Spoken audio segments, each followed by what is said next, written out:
What's going on, guys? Welcome back to the Something About Sports podcast. It's your host, Leon Edwards. Thanks for being with me again today. For those of you that listen for more national stuff or have been listening for the general NCAA tournament stuff, this episode is going to be a lot more for my local folks, my KU fans, people like that. I'm just going to be doing a preview of the KU-USC matchup for the right to go to the Sweet 16 and face what we now know as Oregon. I'm recording this episode a little late this time. Wanted to have it out by early this morning, but I've been feeling a little under the weather. So hang in there with me if the energy's not fully there, or if the tone's not there, or if there's a little bit of difference in me today. That's why I'm feeling a little under the weather, but I wanted to get this preview out to have something for my Jayhawk listeners to look forward to.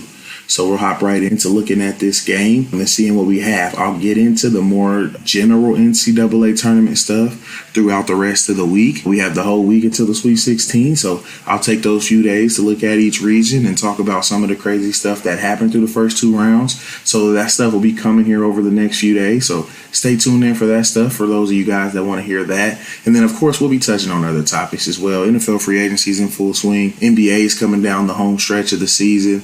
I know I started during the NCAA tournament, so that's been taking a little bit of precedence because I love that tournament so much.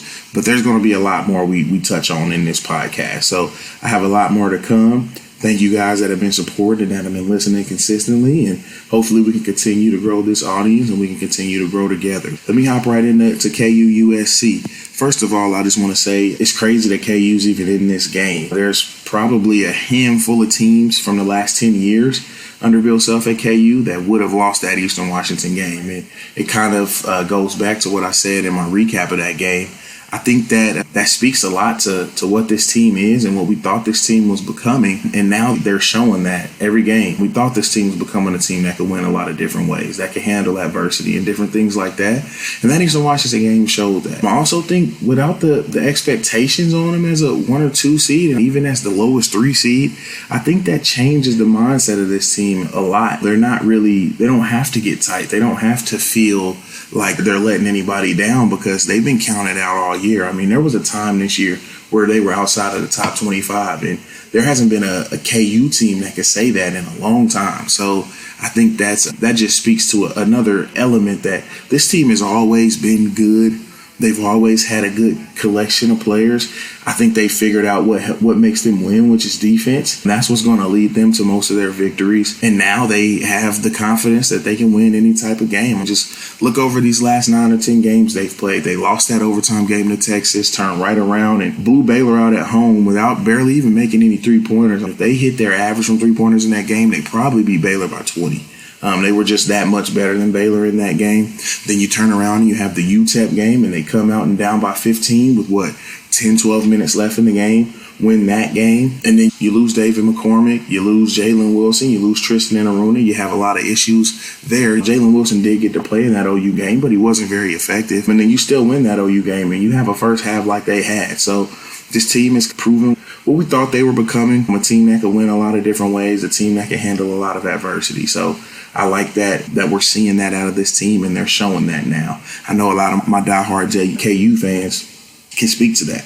There's a lot of KU teams over the last 10 years that would have lost that game to Eastern Washington, and none of us probably would have been super surprised. We've shown the propensity to get tight in those situations, but this team looks like they're in it. They look like they're not going to be fazed by anything. They're going to stay poised. They're going to stay confident. So I think that bodes well for them going forward. In a lot of my brackets, I actually had them losing in the round of 32. I didn't think that they would be able to handle that. I thought that the first round game would be a little bit easier, and then the intensity of the second round game might make them succumb to that pressure and maybe end up going home early. I think what I saw from this team in that Eastern Washington game has changed my mind a little bit. And if you're going to get Marcus Garrett scoring 20 and then a couple of double-digit scores off the bench, and of course David McCormick's not going to come off the bench against USC, I would imagine. That would still leave just DeJuan Harris. But if you're going to get DeJuan Harris shooting threes confidently and consistently, if you're going to get Marcus Garrett scoring 20 plus Ochai Agbaji's going to score 15 to 20, David McCormick's going to score 15 to 20. If you get that same thing from Marcus Garrett and then you get a 7 to 12 point scorer off the bench, the team's going to be tough to beat with how they play defense. I like what I saw from the team.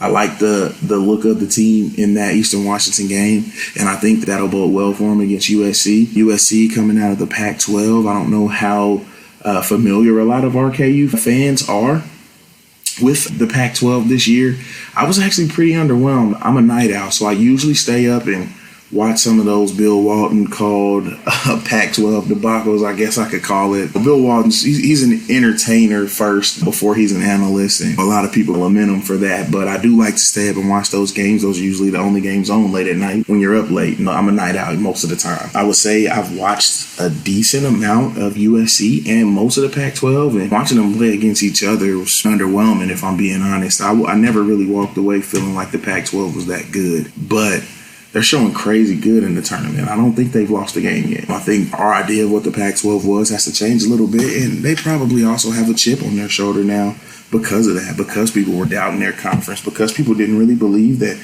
anybody in their conference was any good. I think now the Jayhawks have to worry about coming out against one of those hot Pac-12 teams, and you got to see what's going to be what in this game.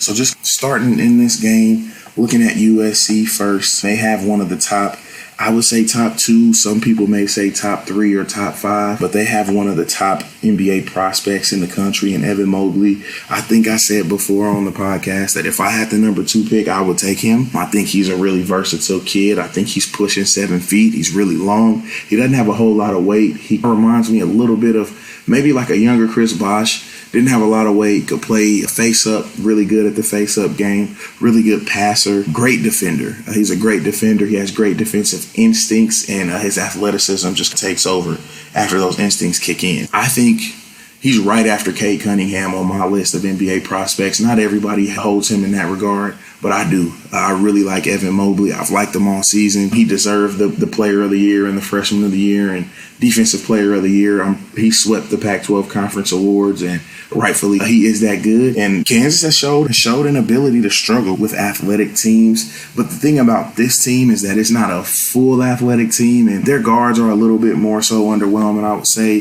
than maybe like a team like Texas. I would compare that front line on USC, and especially with Evan Mobley, to Texas. I think that would be a good comparison.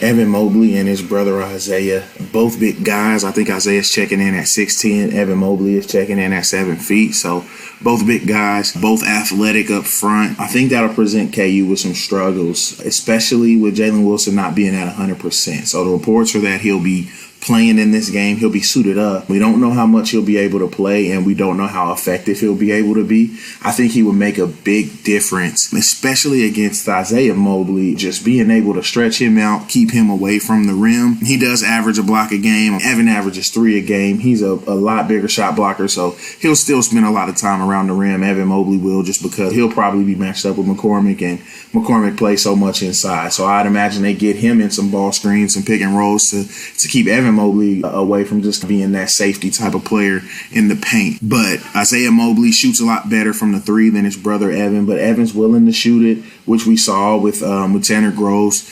That can give this team some trouble when you get some bigs that can stretch the floor a little bit, that can play on the perimeter, which Evan is really able to do. He can dribble. He's very fluid. He has a lot of guard-type skills. That'll give KU some trouble, and I think I could see this game ending up being a little bit like Eastern Washington's game, where you have to score with them. They're going to have some scoring come from somewhere. They're not going to be able to fully stop USC. They'll be able to slow them down. And then from the guard perspective, they got a couple of guards scoring in double digits. You got Taj Edey. He's not a great three-point shooter. He shoots about 38%, averages 13 a game. So you got him, and then you got Drew Peterson. I believe both of those guys are transfers. So they got some solid experience in the backcourt. I haven't really been overwhelmed by their backcourt talent, but the front court's really good. I'm really impressed by Evan Mobley. I'm really impressed by Isaiah Mobley, and no matter what the result of this game is, that front court matchup is going to be the story. I think if you can get solid minutes out of Jalen Wilson, if you can actually get him to play a decent amount of minutes and he's playing like himself, I think that can really help in this, because he's going to force them into some decisions with their big guys. He's going to, you got to have him shooting the ball confidently from three.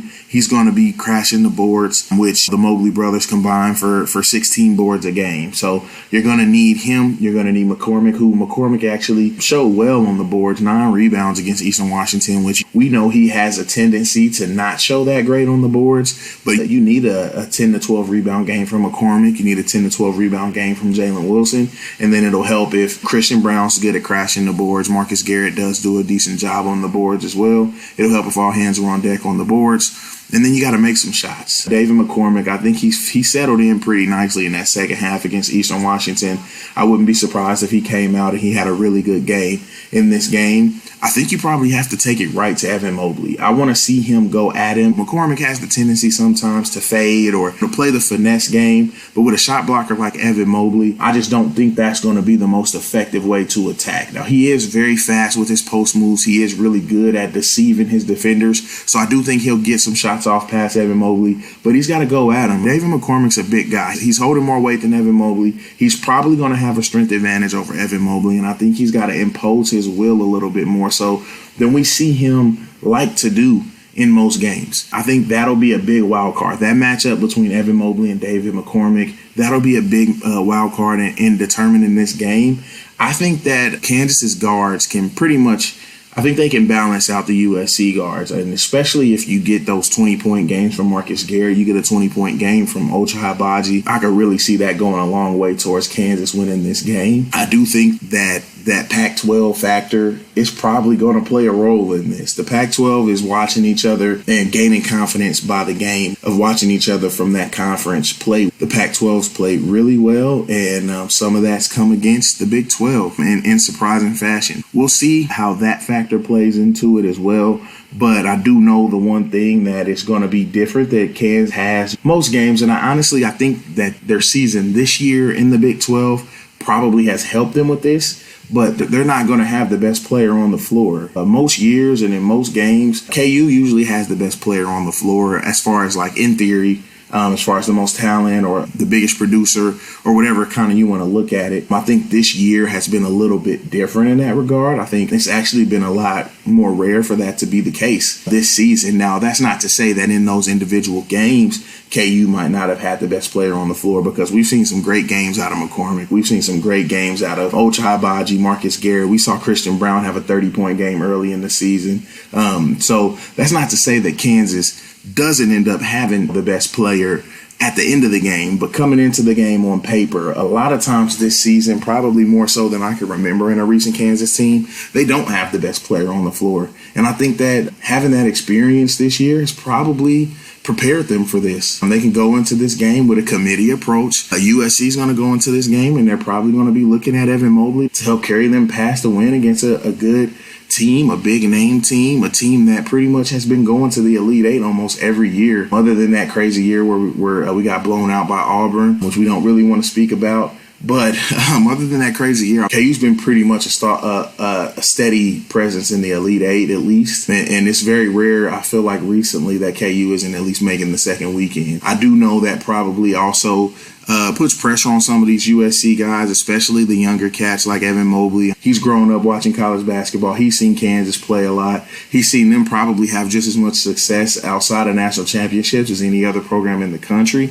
I'm sure he'll be juiced for this matchup, but sometimes that can create pressure as well, especially knowing that you're the best player on the floor and you have to play like that to win. I think he'll be game, though. I can see a really big game coming from him, but I think it's going to be about what Kansas can do with everyone else. And that's going to be the determining factor in this game. As far as season stats, if you compare these two teams, they're not really that far off. Kansas doesn't shoot as well from the field as USC. They're about tied from threes. Kansas takes less three-pointers, less free throws, but that speaks to them having that bigger presence inside. David McCormick is a little bit more of a finesse guy. He does draw a decent amount of fouls, but he is more of a finesse guy. He doesn't go in the guy's chest as much. That makes a little bit more sense. And then also just with shooting more threes as well. Kansas does get threes up. They get over 20 threes a game up, which is good. You want to see that when you have the shooting talent that they have. I think the surprising thing, though, especially with the Mobley brothers up front, you got two near 7-footers on that front line. they're about even in rebounds, offensive rebounds, defensive rebounds. All of that stuff's about even. And then I think also what surprises me a little bit too, and this probably just speaks to the way that Kansas has played this year, is that assists are literally even. Each team averages 14 assists a game, or 13.9 if you round it up is 14. Each team averages the exact amount of assists. That kind of surprises me. When I've watched USC's team, I really haven't been overwhelmed with any guard on that team. But I would say that Kansas, in the way that they play, they have stretches of every game where they go to David McCormick, they throw it down to him and get out of the way, and then he just does his thing on the block and beats his man one-on-one. It does take that assist number down. It's not as a traditional running team. They don't get out and run as much as I probably feel like Coach Self probably still wants to see. You got guys like Ochai Agbaji, who's a lot better running in transition. He's not a one-on-one type of guy, but his talent can really shine in a transition type of setting.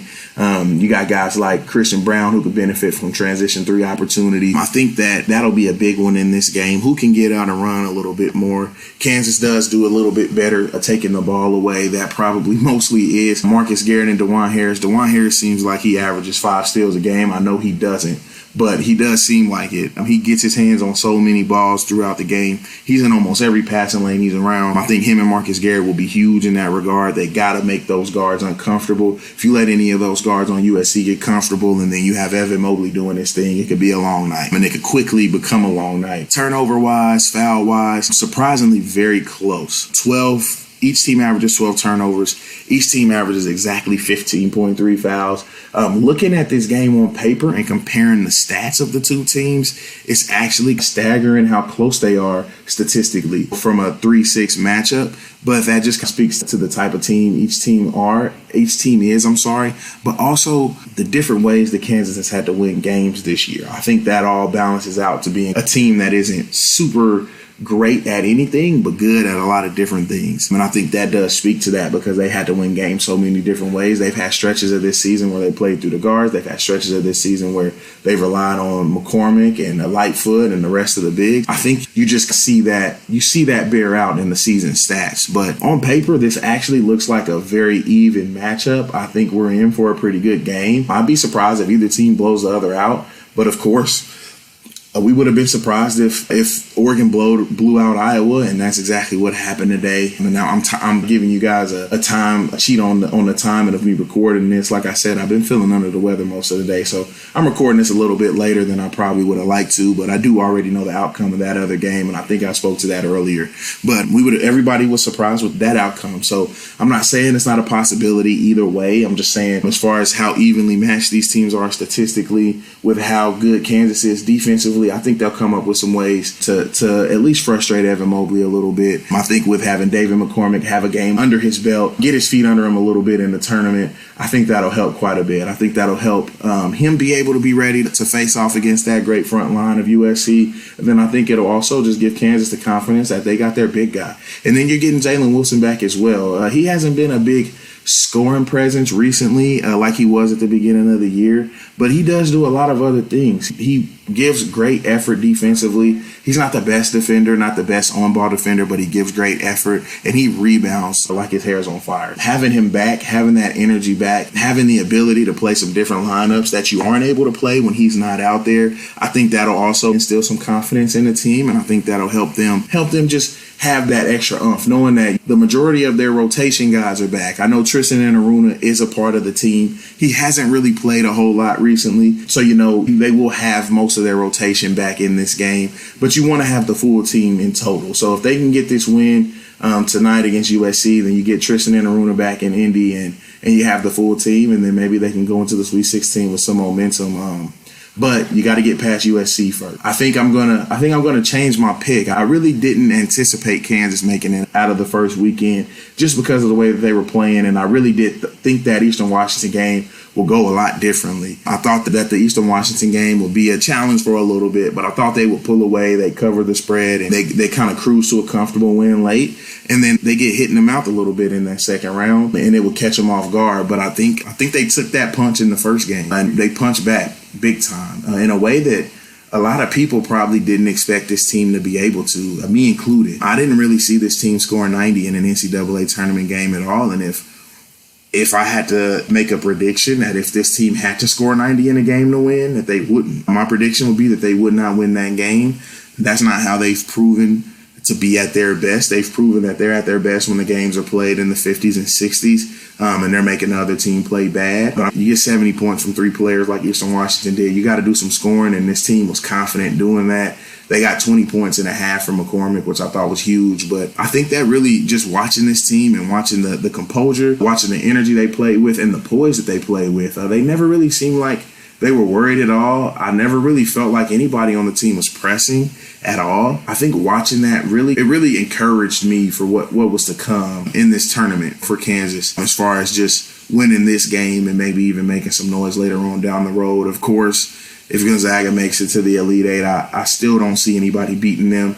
Kansas did make a good game out of their matchup with Gonzaga in their first game of the year, and that was before they really learned how to play defense. So I wouldn't be surprised if they kept the game close, but close for Gonzaga's within 15 points. So that doesn't really mean that Kansas is going to win that game. That doesn't really mean it's going to come down to one possession, but they may at least be able to make the game within 15 points and not just get completely blown off the floor. But that's still to come. We'll still have to see how everything else plays out in the bracket, and Kansas still has to take care of business tonight. And if I'm going to make a prediction, I do think Kansas does end up winning this game. I think that the game does have a decent amount of scoring. I think they're going to have to score some points. I think it ends up being somewhere Kansas in the high 70s, USC in the low 70s, probably like a 78, 72, 79, 71 type of game. But I do think Kansas ends up winning this game. I think that test against Eastern Washington, combined with how that UTEP game went for them and having to make that comeback, I think they're going to come out and they're going to know that you got to take every game seriously, and they're going to come out pretty fast, and they'll have McCormick back in the starting lineup, it looks. So I think that'll make a big difference too. This team does tend to get a little bit lost sometimes when they don't have them out there offensively. If they're not making threes and if they don't have a presence down there to throw the ball to, I think it does start to stagnate the offense. So having him with the first group on the floor, it'll give them an outlet and give them a way to start the game out playing offensively. And then you can let everybody else get settled in, and you probably see them start making some shots and doing some other things. I think Evan Mobley has a really big game, similar to Tanner Groves. I don't know if he scores 35, but I can see him getting around his averages. I can see him getting a little over his averages. I can see him getting around 18 to 20 points, probably a double, 10 rebounds in there. He probably has 3 or 4 blocks in the game. I would anticipate him shooting threes with a little bit more volume than he has this year. He probably makes a couple. His brother probably makes a couple. I think they turn this game into a fight, but I do see Kansas coming out of this game. The Pac-12 has to cool off at some point, so why not against Kansas? And I think this Kansas team seemed like they played with a renewed purpose, and I think they know what they got out of that last game. I think they appreciate what they got. I think they appreciate what they did. They appreciate themselves for staying in that game. And just over the last couple of days, watching the post-game interviews, watching the interviews for previewing this game, they seem like they're in a good place. They seem like that game woke them up a little bit, and I think we'll see that. I think we'll see that shine through in this USC game. So I do think Kansas ends up prevailing to face Oregon. Would I be surprised if they didn't? Probably not, and that's been my prediction, but I think I saw something out of this team that it encouraged me against that in that Eastern Washington game. And just saying it again, there's a lot of Kansas teams over the last 10 years that would have lost that game and have lost games like that. I think they showed me something. I think this team is ready to fight. I think they're ready to make this game ugly if they have to and do what they need to do to win, and I think eventually they do that. And they'll have some juice from having David McCormick back at full strength and then getting Jalen Wilson back in the fold. I think they'll have some juice. So I do think Kansas wins this game. You guys let me know in the YouTube comments or shoot me an email, sasports913@gmail.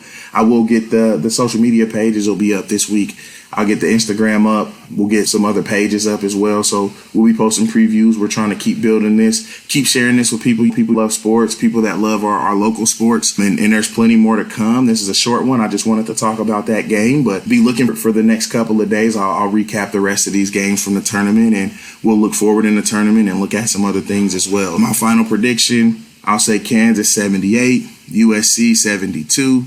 Kansas moves on to the Sweet 16 to face Oregon, 2 Pac-12 opponents in a row, and then we know what Kansas has done against Oregon recently, so it doesn't It's not the greatest matchup, but I think it will be a fun one. I'll enjoy watching that game later on. Thank you guys that are still around listening. And like I said, continue to share this, continue to let people know. I appreciate you guys that do enjoy and are continuing to listen, and be on the lookout for another episode tomorrow. Thanks, guys.